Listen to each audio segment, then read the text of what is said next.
नमस्कार.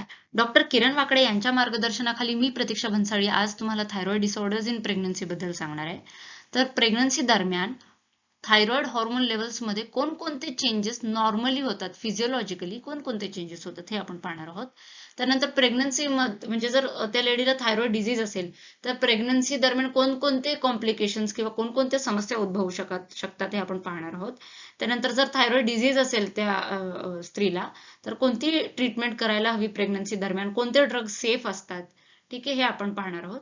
आणि थायरॉइड स्टोम हा जो फेनोमेनन आहे ते आपल्याला माहिती आहे काय, पण प्रेग्नन्सी दरम्यान थायरॉइड स्टोम मध्ये काय होते आणि त्याच्या मॅनेजमेंटसाठी आपण काय करतो हे आपण पाहणार आहोत.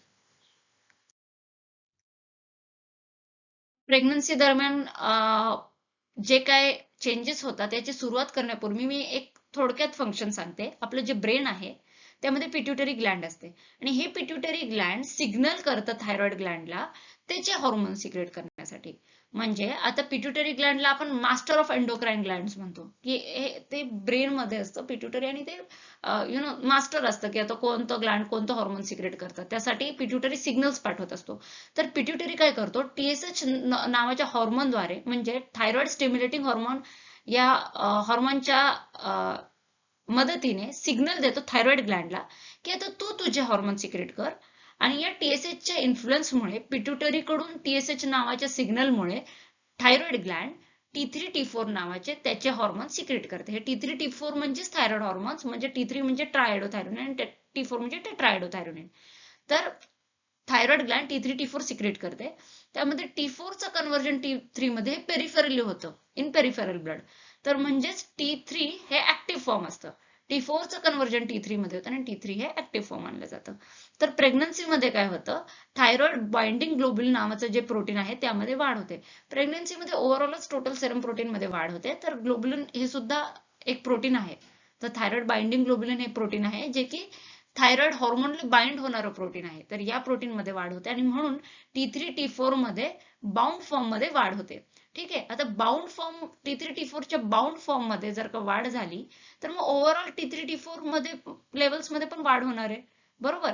पण फ्री T3 T4 जे काय आहे, थायरॉइड हॉर्मोन जेव्हा ब्लड मध्ये सर्क्युलेट करतं तेव्हा इधर ते बाउंड फॉर्म मध्ये सिक्रेट सर्क्युलेट करतं किंवा फ्री फॉर्म मध्ये. तर जे बाउंड फॉर्म मध्ये आहे त्याच्यामध्ये वाढ होते कारण थायरोग्लोब्युलिन प्रोटीन मध्ये वाढ झालेली आहे. त्यामुळे त्या प्रोटीनला बाइंड होऊन ते सर्क्युलेट होतं आणि तशा फॉर्म मध्ये त्याचं प्रमाण वाढलेलं असतं. पण फ्री T3 T4 तेवढंच राहतं. ठीक आहे. म्हणून आपण प्रेग्नन्सी दरम्यान काय करतो की नेहमी फ्री T3 T4 आपण कॅल्क्युलेट करतो कारण त्यामध्ये कधीच वाढ होत नाही. ठीक आहे. तर आपल्याला जर का फ्री T3 T4 वाढलेले असतील तर हायपरथायरॉइडिझम झाले, फ्री T3 T4 कमी झालेला असेल तर हायपोथायरॉइडिझम झाले, हे आपल्याला कळतं T3 T4 लेवल्स वरून. आता सब क्लिनिकल हायपोथायरॉइडिझम काय आहे, सब क्लिनिकल हायपरथायरॉइडिझम काय, हे या टॉपिकच्या स्कोप मध्ये नाहीये, ते आपण मेडिसिन मध्ये पाहूयात. पण थोडक्यात लक्षात घेऊ, फ्री T3 T4 वाढलं की हायपरथायरॉइडिझम, फ्री T3 T4 कमी झालं की हायपोथायरॉइडिझम. तर हे जेव्हा वाढतं प्रेग्नन्सी मध्ये तर फ्री T3 T4 लेवल्स मध्ये वाढ झाली किंवा कमी झाली त्यावरून आपल्याला कळतं की प्रेग्नन्सी दरम्यान कोणते थायरॉइड प्रॉब्लेम्स आहेत का. ठीक आहे. तर एक्सेप्ट फर्स्ट ट्रायमेस्टर मध्ये आपल्याला थोडीशी वाढ दिसते. ठीक आहे. फ्री T3 T4 मध्ये का, कारण ह्युमन कोरियोनिक गोनोडोट्रोपिनचं जे हॉर्मोन आपलं प्लॅसेंटा सिक्रेट करतं त्याची ऍक्शन पिट्युटरीच्या TSH प्रमाणे असते, थायरॉइड स्टिम्युलेटिंग हॉर्मोन प्रमाणे. आणि थायरॉइड स्टिम्युलेटिंग हॉर्मोन काय करतं, T3 T4 लेवल वाढायला मदत करतं. तसंच मग HCG ची पण ऍक्शन तशी असते की T3 T4 ची लेवल त्यामुळे वाढते, फ्री T3 T4 ची. आणि त्यामुळे प्रेग्नन्सीच्या फर्स्ट ट्रायमेस्टर दरम्यान आपल्याला एक स्लाइट इन्क्रीज, ट्रान्झिएंट इन्क्रीज म्हणजे थोड्याशा फर्स्ट ट्रायमेस्टर पुरत्याच काळापर्यंत आपल्याला फ्री थायरॉक्सिन मध्ये वाढ दिसते. तर हे आपल्याला कोणत्या गोष्टी नॉर्मल आहेत, कोणत्या ॲबनॉर्मल आहेत प्रेग्नन्सी दरम्यान, हे आपल्याला यावरून कळालेलं आहे. फ्री T3 T4 तेवढंच राहतं, फक्त ते फर्स्ट ट्रायमेस्टर मध्ये HCG हॉर्मोनच्या इन्फ्लुएन्समुळे वाढतं. बाकी ओव्हरऑल T3 T4 लेवल्स वाढतात कारण bound form of T3 T4 मध्ये वाढ झालेली असते. फ्री T3 T4 वाढलं की हायपरथायरॉइडिझम, फ्री T3 T4 कमी झालं की हायपोथायरॉइडिझम. एवढं आता आपल्याला कळालेलं आहे. आता पाहूयात, जर हायपोथायरॉइडिझम आणि हायपरथायरॉइडिझम झालं त्या लेडीला प्रेग्नन्सी दरम्यान तर काय फरक पडणार आहे की नाही. तर हायपरथायरॉइडिझम मध्ये हायपरथायरॉइडिझम होण्याचं मुख्य कारण काय आहे, प्रेग्नंट लेडीज मध्ये, तर ग्रेव्स डिझीज. ठीक आहे. ग्रेव्स डिझीज एक हायपरथायरॉइडिझमचाच एक कॉम्प्लिकेशन आहे. ठीक आहे. आणि हायपोथायरॉइडिझम मध्ये काय होतं, कशामुळे होतं, मोस्ट कॉमन कॉज हायपोथायरॉइडिझमचं काय आहे, हाशिमोटोस थायरॉइडायटिस, की जे आपलं थायरोग्लोब्युलिन जे आहे आपल्या थायरॉइड ग्लँड मध्ये, त्याच्या अगेन्स्ट अँटीबॉडीज ऍक्ट करतात, त्याला आपण हाशिमोटोस थायरॉइडायटिस असं म्हणतो. ठीक आहे. आता कॉम्प्लिकेशन्स काय आहेत हायपोथायरॉइडिझम आणि हायपरथायरॉइडिझमचे, तर पहिलं तर फर्स्ट ट्रायमिस्टर मध्ये रिपीटेड अबॉर्शन होतात. ठीक आहे. म्हणजे जे फर्स्ट 3 मंथ्स आहेत प्रेग्नन्सी मध्ये, त्यामध्ये रिपीटेड अबॉर्शन होणं हे थायरॉइड डिझीजमुळे होतं, थायरॉइड डिसऑर्डर्समुळे. ठीक आहे. दुसरं IUGR, इंट्रायुट्राईन ग्रोथ रिटार्डेशन, की त्या जे आपलं बाळ आहे त्याची व्यवस्थित वाढच होणार नाही किंवा वाढच होणार नाही आपल्या आईच्या पोटामध्ये. ठीक आहे. त्यानंतर प्रीक्लाम्शिया होण्याचे जास्त चान्सेस. प्रीक्लाम्शिया म्हणजे काय, मोर दॅन 1 = 140/90 BP होणे प्रेग्नन्सी दरम्यान, याला आपण प्रीक्लाम्शिया म्हणतो. ठीक आहे. आणि प्रोटीन युरिया पण होतं, म्हणजे आपल्या युरिन मधून प्रोटीन पण पास होतं. हे झालं प्रीक्लाम्शियाचे डेफिनेशन. प्रीक्लाम्शिया आपण एका दुसऱ्या व्हिडिओमध्ये ऑलरेडी कव्हर केलेलं आहे. किंवा प्रीक्लाम्शियाची रिस्क वाढणं. ठीक आहे. ऍब्रप्शन होणं, की जे काही आपलं प्लॅसेंटा आहे त्याचं प्रीमॅच्युअरली म्हणजे लेबर सुरू होण्याच्या आधीच रप्चर होणं आणि प्लॅसेंटाचा आपल्या युट्रस बरोबरचं कनेक्शन तुटणं. ठीक आहे. ऍब्रप्शिओ प्लॅसेंटी अँटरपार्टम हेमरेज वरचं पण आपलं लेक्चर झालेलं आहे. स्टील बर्थ्स म्हणजे जन्मला बेबी म्हणजे डेड बेबी जन्माला येतो. त्यानंतर हायड्रॉप्स फेटालिस मध्ये काय होतं, की जे फिटस आहे तो असा इडिमेटस दिसतो. त्याचे जे काही नॉर्मल टिश्यूज आहेत, लंग्स, हार्ट, ॲब्डोमेनचे जे काही एरियाज आहेत, पेरिटोनियल एरिया, प्लुरल एरिया, त्यामध्ये खूप सारं फ्लुइड साचलेलं असतं. त्या फेनॉमेनला आपण हायड्रॉप्स फेटालिस म्हणतो. त्यानंतर प्रीटर्म लेबर. ठीक आहे. की पूर्ण जे काही 38 आठवडे होण्याच्या आतच लेबर मेकॅनिझम सुरू होते. ठीक आहे. आणि क्रेटिनिझम आणि मेंटल रिटार्डेशन, म्हणजे जे बेबीज मध्ये थायरॉइड, बेबीमध्ये सुद्धा जेव्हा थायरॉइड हॉर्मोनची कमी होऊ शकते या गोष्टीमुळे, त्यालाच मेंटल रिटार्डेशन किंवा क्रेटिनिझम आपण म्हणतो. ठीक आहे. आणि म्हणून आपण काय करतो, जर ते लेडीला हायपोथायरॉइडिझम असेल तर आपण काय करतो, आपण थायरॉइड हॉर्मोन्स बाहेरून सप्लिमेंट करतो लिव्होथायरॉक्सिनच्या फॉर्म मध्ये. ठीक आहे. तर हे झाले complications of thyroid disorders in pregnancy. Hypothyroidism मध्ये आपण काय करतो, आपण पाहिले की आपण बाहेरून त्या लेडीला थायरॉक्सिन हॉर्मोन सप्लिमेंट करतो लिव्होथायरॉक्सिनच्या फॉर्म मध्ये. ठीक आहे. आता हायपोथायरॉइडिझम काय झाल्यावर काय काय करावं, की लिव्होथायरॉक्सिन बाहेरून द्यावं हे आपण पाहिलंय.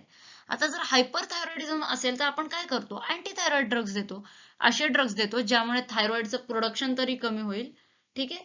म्हणजे थायरॉइड हॉर्मोन फॉर्मेशनचे स्टेप्स आहेत. ठीक आहे. तर हे अँटीथायरॉइड ड्रग्ज काय करतात, की ते थायरॉइड हॉर्मोन प्रोडक्शनचे जे काही पाथवेज आहेत, त्या प्रत्येक पाथवे किंवा त्याच्या काही ठराविक पाथवेजवर ऍक्ट करतात आणि थायरॉइड हॉर्मोनचं प्रोडक्शन होऊ देत नाहीत.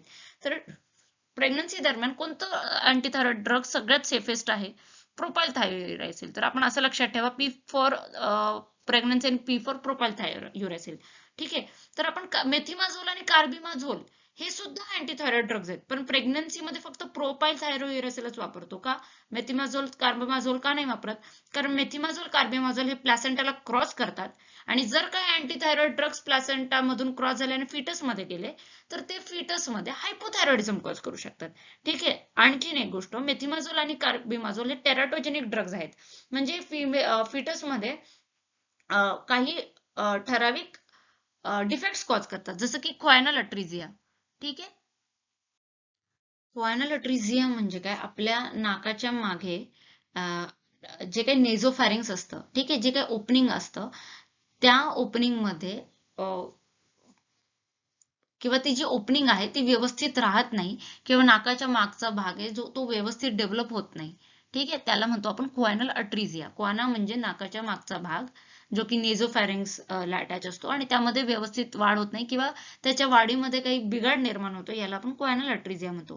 क्युटिस अप्लेझिया म्हणजे काही पार्ट्स आहेत शरीराच्या, त्याच्यामध्ये काही स्किनच नसते. क्युटिस म्हणजे स्किन आणि अप्लेझिया म्हणजे वाढ न होणे.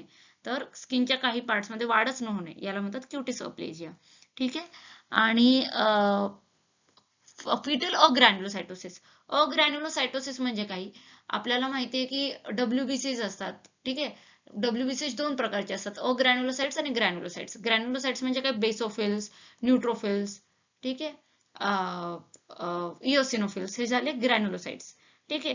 तर ह्या ग्रॅन्युलोसाइट्स तयारच होत नाहीत, ह्याला म्हणतात फिटल अग्रॅन्युलोसाइटोसिस. आणि हे WBCs नसल्यामुळे बेबी कोणत्याही इन्फेक्शनला खूप इझिली एक्सपोज होऊ शकतो.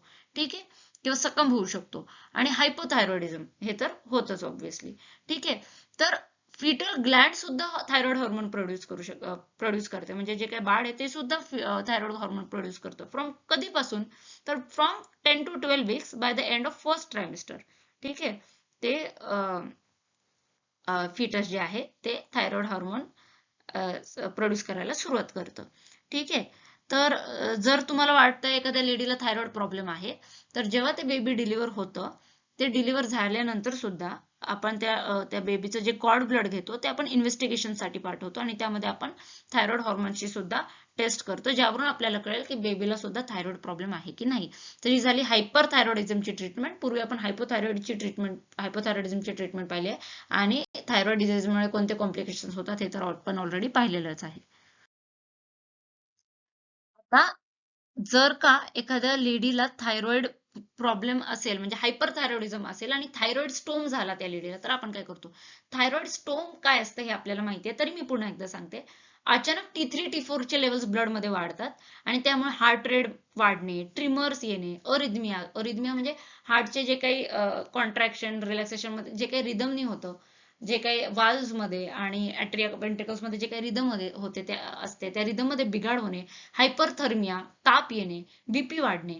ठीक आहे, अशा सगळ्या गोष्टी ह्याला म्हणतात थायरॉइड स्टोम. तर हायपरथायरॉइडिझम असल्यामुळे जर ती लेडी स्ट्रेस मध्ये गेली, तर तिला हायपरथायरॉइडिझम होण्याची, थायरॉइड स्टोम होण्याची खूप शक्यता आहे. तर आता ती लेडी स्ट्रेस मध्ये का जाऊ शकते? एक तर लेबर दरम्यान, डिलिव्हरी दरम्यान, ठीक आहे, त्या काळात स्ट्रेसमध्ये, ठीक आहे, इन्फेक्शन्समुळे, किंवा LSCS असेल, सर्जरी असेल कोणती, तर त्यावेळेस सुद्धा थायरॉइड हॉर्मोनची लेवल वाढू शकते, T3 T4 ची, किंवा आणखीन कोणती सर्जरी असेल, तर अशा स्ट्रेसमुळे थायरॉइड स्टोम होऊ शकतो, आणि बीपी वाढणे, पल्स रेट, हार्ट रेट वाढणे, ट्रिमर्स येणे, अरिथमिया होणे, हायपरथर्मिया होणे, ह्या सगळ्या गोष्टी होऊ शकतात. त्यामुळे अनेस्थेशियोलॉजिस्टने किंवा जे तो अनेस्थेटिस्ट आहे त्यांनी अलर्ट राहणं खूप महत्वाचं आहे, कारण ह्या सगळ्या गोष्टींमुळे थायरॉइड स्टोम होऊ शकतो. तर थायरॉइड स्टोमच्या मॅनेजमेंटला आपण काय करतो? पुन्हा सर्वात प्रथम प्रोफाईल थायरोइड, की जे काही उर्वरित थायरॉइड हॉर्मोन प्रोड्यूस होत आहे ते प्रोड्यूसच नाही व्हायला पाहिजे, म्हणून आपण प्रोफाईल थायरोइड देतो. आणि पुन्हा जे T4 आहे ते T3 मध्ये कन्वर्टच नाही झालं पाहिजे, म्हणून आपण प्रोफाईल थायरोइड देतो. त्यानंतर जे काही टॅकीकार्डिया आहे, ट्रिमर्स आहे, अरिथमिया आहे, त्यासाठी आपण बीटा ब्लॉकर्स देतो, आणि मुख्यतः प्रोपॅनोलॉल देतो. ठीक आहे. आणि आपण लुगोल्स आयोडीन सुद्धा देतो. ठीक आहे. यामुळे काय होतं की जे काही थायरॉइड हॉर्मोनची लेवल आहे ती त्याची वाढ कमी होते, त्याच्या प्रमाणामध्ये वाढ होत नाही, आणि थायरॉइड स्टोम कंट्रोल व्हायला मदत होते. आणखी काय करतो आपण थायरॉइड स्टोम मॅनेज करायला? थायोआमाइडचा आपण स्टार्ट केलेच. प्रोपाइल थायोरेसिल एक थायोआमाइडचा प्रकार आहे, ते तर आपण ऑलरेडी स्टार्ट केलेले आहे. पण आणखी आपण काय करतो? हार्ट कंट्रोल करतो, म्हणजे बीटा ब्लॉकर्स, प्रोपॅनोल तर आपण देतोच. किती डोस आहे? तर प्रोपाइल थायोरेसिल 1000 mg लोडिंग डोस देतो, आणि त्यानंतर पर 6 hours आपण 200 मिलीग्राम देतो. ते एकतर नेझोगॅस्ट्रिक ट्यूबने देऊ आपण, किंवा ओरली देऊ. ठीक आहे. आणि हा जो लोडिंग डोस आहे तो पण सुद्धा आपण पर ओरली देतो, किंवा नेझोगॅस्ट्रिक ट्यूब द्वारा देतो. बीटा ब्लॉकर्स आपण कोणता देतो? प्रोपॅनोलॉल 10 to 40 mg per oral every 4 to 5 hours आपण देतो. ठीक आहे. त्यानंतर 1 ते 2 तासांनी, ठीक आहे, थायोआमाइड थेरपी झाली की आपण सोडियम आयोडाइड देतो, 500 ते 1000 मिलीग्राम एव्हरी 8 hourly IV देतो. पोटॅशियम आयोडाइड किंवा पोटॅशियम आयोडाइड देतो 5 ड्रॉप तोंडाद्वारे एव्हरी 8 hourly, किंवा लिगोल्स आयोडीन देतो आपण पर ओरली 10 ड्रॉप्स एव्हरी 8 hours, किंवा मग लिथियम कार्बोनेट देतो आपण. ठीक आहे. जर आयोडीनची, म्हणजे जर आयोडीन दिल्यानंतर काही अॅनाफायलॅक्सिस किंवा ऍडव्हर्स रिॲक्शन होण्याची जर काही हिस्ट्री असेल, तर मग आपण लिथियम कार्बोनेट देतो 300 मिलीग्राम पर ओरल एव्हरी 6 hourly. ठीक आहे. आपण कॉर्टिकोस्टेरॉइड थेरपी सुद्धा देतो. ठीक आहे, फॉर 24 hours, ज्यामध्ये आपण डेक्झोमेथाझोन देतो 2 mg IV एव्हरी 6 hourly, किंवा हायड्रोकॉर्टिसोन 100 mg इन एव्हरी 8 hour. का देतो आपण हे स्टेरॉइड्स? जेणेकरून पेरिफेरल T4 चं T3 मध्ये कन्व्हर्जन नाही होणार, आणि थायरॉइड स्टोम कंट्रोल होईल. ठीक आहे. तर हे झालं मॅनेजमेंट ऑफ थायरॉइड स्टोम. ठीक आहे. तर आपण सगळं थायरॉइडच्या मॅनेजमेंट बद्दल पाहिलेलं आहे, थायरॉइड स्टोमच्या मॅनेजमेंट बद्दल पाहिलेलं आहे, नॉर्मल थायरॉइड हॉर्मोन्स कसे वाढतात, कधी वाढतात, ठीक आहे, फ्री फॉर्म वाढतो तर कधी वाढतो, ओव्हरऑल थायरॉइड जे बाउंड आणि फ्री फॉर्म कधी वाढतो हे पाहिले, त्याचे कॉम्प्लिकेशन्स पाहिलेत, हायपर थायरॉइडिझमचे कॉम्प्लिकेशन्स पाहून त्याची ट्रीटमेंट पाहिली आहे, थायरॉइड स्टोमची सुद्धा ट्रीटमेंट पाहिली. आता पाहूयात थायरॉइड परऑक्साइडेज बद्दल. ठीक आहे, थायरॉइड परऑक्साइडेज हा हॉर्मोन आहे जे थायरॉइड हॉर्मोनच्या प्रोडक्शन मध्ये मदत करतो. ठीक आहे, तर थायरॉइड परऑक्साइडचे अँटीबॉडी जर का मदर मध्ये असतील, ठीक आहे, तर थायरॉइड परऑक्साइडेज अँटीबॉडीज जर का मदर मध्ये असतील तर मिसकॅरेज किंवा स्पॉन्टेनियस अबॉर्शन होण्याची शक्यता असते. ठीक आहे, आणि हेच थायरॉइड परऑक्साइडेज अँटीबॉडीज हे मिसकॅरेज साठी रिस्क फॅक्टर्स आहेत. आणि त्यामध्ये बेबीला डाऊन सिंड्रोम असण्याची सुद्धा शक्यता आहे. म्हणजे काय, ज्या बेबीजला डाऊन सिंड्रोम असतं, ठीक आहे, त्या बेबीजच्या मदर्स मध्ये थायरॉइड परऑक्साइडेज चे हॉर्मोनचे प्रमाण वाढलेले दिसते. ठीक आहे, म्हणून जेव्हा जेव्हा आपण प्रेग्नन्सी प्लॅन करतो, ठीक आहे, त्याआधी आपण थायरॉइड स्टिम्युलेटिंग हॉर्मोनच्या लेवल्स पाहतो. ठीक आहे, ही झाली थायरॉइड डिसऑर्डर्स इन प्रेग्नन्सी च्या टॉपिकचं डिस्कशन. थँक्यू.